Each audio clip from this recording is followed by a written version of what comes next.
a private company and based out of Israel, and we're focused on two main line of business. One is the AMPS, which is the Missile Protection Systems, that counters all types of ground-to-air missiles, starting with the manpads, but going up to radar-guided missiles and laser-guided missiles. But I would say the most popular threat in Africa is the manpads at the end.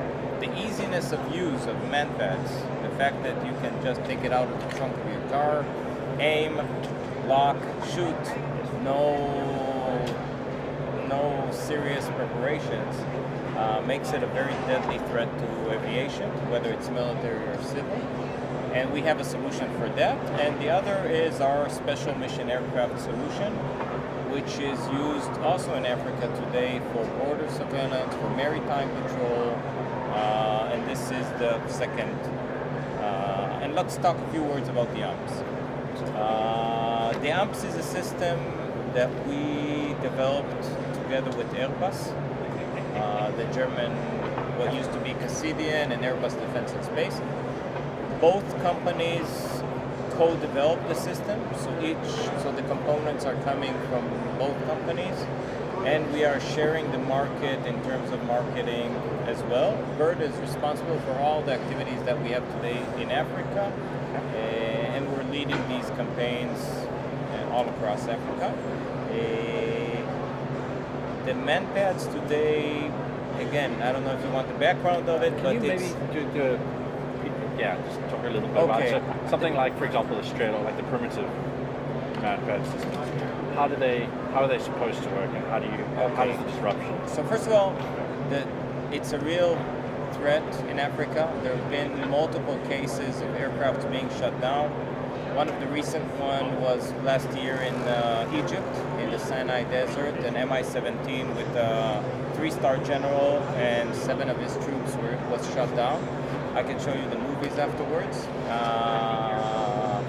And it was done, you see the guys, they pictured themselves, they got out of the car, they took the manpad out of the trunk, they aimed on the aircraft, they locked on the engine of the aircraft.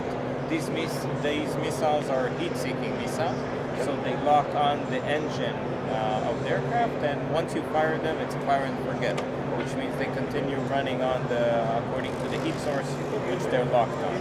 And the whole objective of the system at the end is to identify this, that there is a missile threat, and then shoot out the flares that create an alternative heat source. Another very disturbing issue is that in Libya, more than 10,000 missiles were stolen from Gaddafi's warehouses. The U.S. invested like $20 or so million in trying to locate them. I guess you guys followed this up. I think they found like a few hundreds of them, and all the rest are somewhere in Al-Qaeda, Sub-Sahara, and even some of them got all the way back to Israel, which means the Israeli forces encountered threats that were believed to be missiles from that region.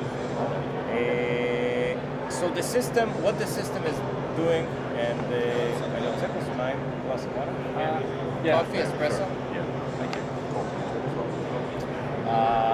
So let's start just the general outline. The system is composed out of sensors.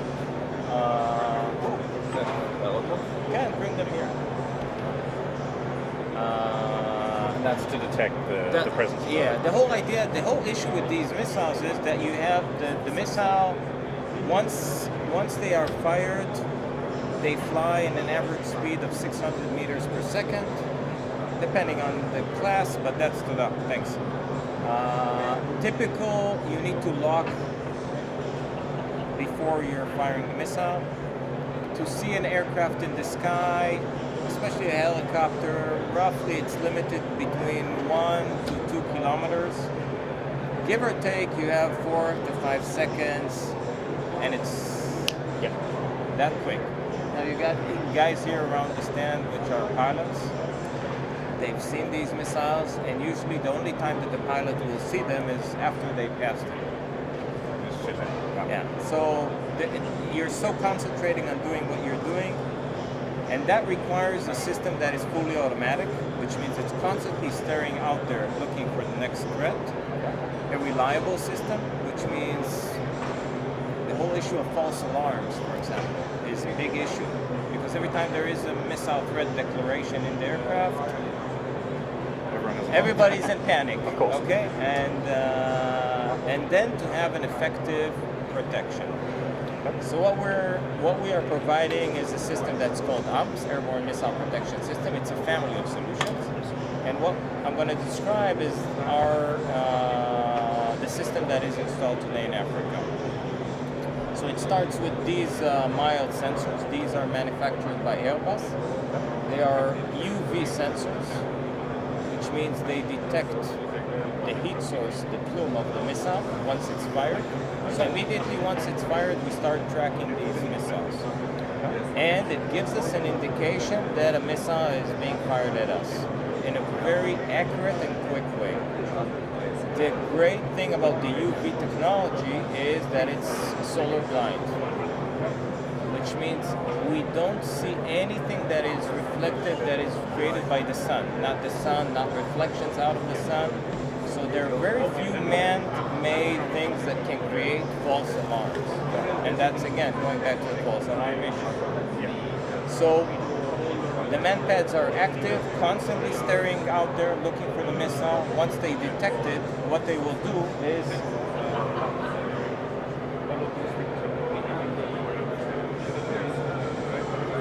they'll send the indication to our controller. This is actually a controller that sits in the cockpit and provides the pilot with a display, audio warning, and also it includes inside what used to be 3 different computers or incorporated into this one very unique system, which means in the past you'd have a computer managing the sensor, a computer managing the dispensers, flares, and a computer that managed the whole system with the display. Which triples your potential for a failure. Exactly, and triples the amount of units that you need to install on the aircraft. So everything is incorporated into this one single unit. Yeah. So the pilot would activate that prior to takeoff? Yeah, upon takeoff, he'll just put it into arms, take the safety switch out, and start flying with it. What is the field of view on something like this? These sensors are 90 on 90. Okay. So you need 4 sensors to cover 360, and then an additional 5th sensor looking down at the aircraft. You can see a typical installation over there. I'll show you in a minute a short movie about this as well. Okay. And then actually after we confirm the threat, we decide exactly, we know what is the scenario that we're facing, and this computer chooses the best dispensing program and provides it to the flares to start being shot out.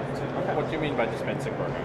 Dispensing program is meant what will be the rate that I will dispense my flares, which flares, because for the more advanced customers, they can buy simple flares and more special flares. And the system knows, according to the threat that we're facing, what is the program that we need to fire out. To counter for pure heat-seeking missiles or perhaps radar? No, the flares are always for the heat-seeking. Laser, you put chaff instead of, you create like a radar image, but whether it's, if it's very close, maybe I'll shoot a lot of flares all at once. If it's further away, so if I have 1 missile, if I have 2 missiles, because, by the way, typical engagement scenario, because of the cost of such missiles today in the black market is, any guess? How much does it cost to buy a manpad? $5,000, $6,000, yeah, which is fairly cheap. So typical engagement scenario is buying multiple missiles simultaneous, because the old systems, first of all, could only detect 1 missile at a time, and second, they have not been automatic. So that's the improvement that we have done. So that's the basic system. Yes. One more important issue that is special about BIRD. Two, actually. One is related to our experience. We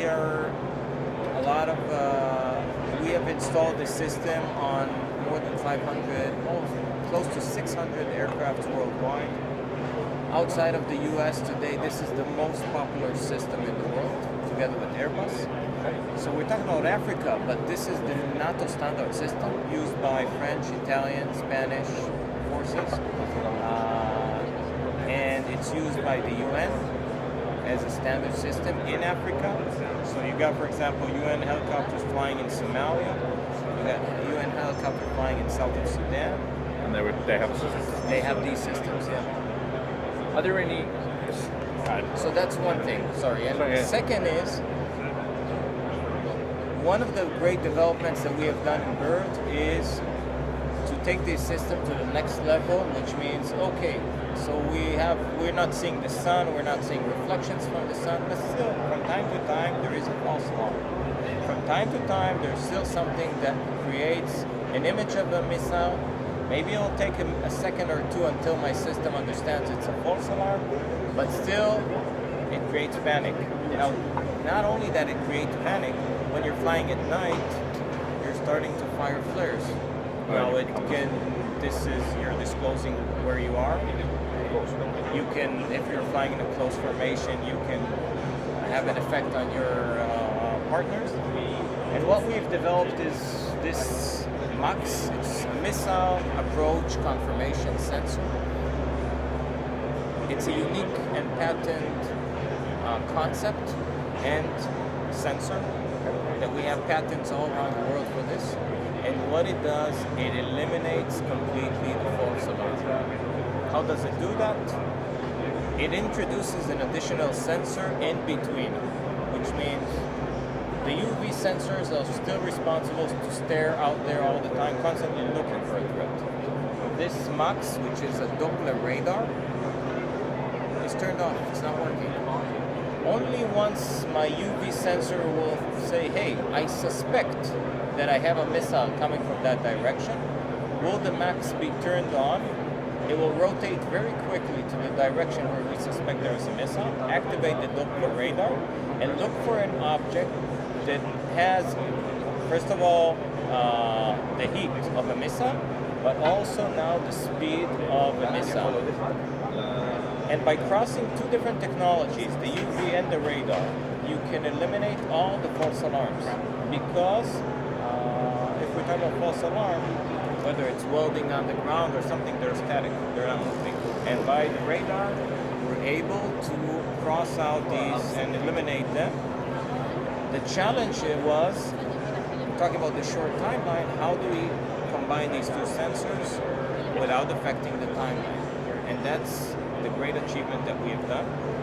And we are today offering this system under the configuration of AMPS MV, Missile Verification, where we are completely compliant with civil regulations because there's no more false alarm, there's no more issues. And this is the new configuration of the system. So that's why this is being marketed for VIP. This is civilian VIP. Also, but again, I think at the end, all of these systems were coming from the military. So flying in Somalia, in Afghanistan or in Iraq, and firing from time to time some flares because of false alarm is acceptable. Of course. But having UN helicopters now flying in Somalia, and every time they're having a false alarm, somebody's firing out flares, and the guys on the ground think that they're firing on them because they don't distinguish between flares and rocket fire, and they start shooting at these helicopters, then you have a big mess. Yeah, absolutely. What is the total reaction time with the MAX system? It's extremely short, up to a point that it's the combination of the miles and the MAX is as good as it used to be with just this sensor by itself. Okay, that's That's impressive. That's the impressive thing about it. Because the acting of having another verification and another verification, it's okay. But the timeline is the precious issue.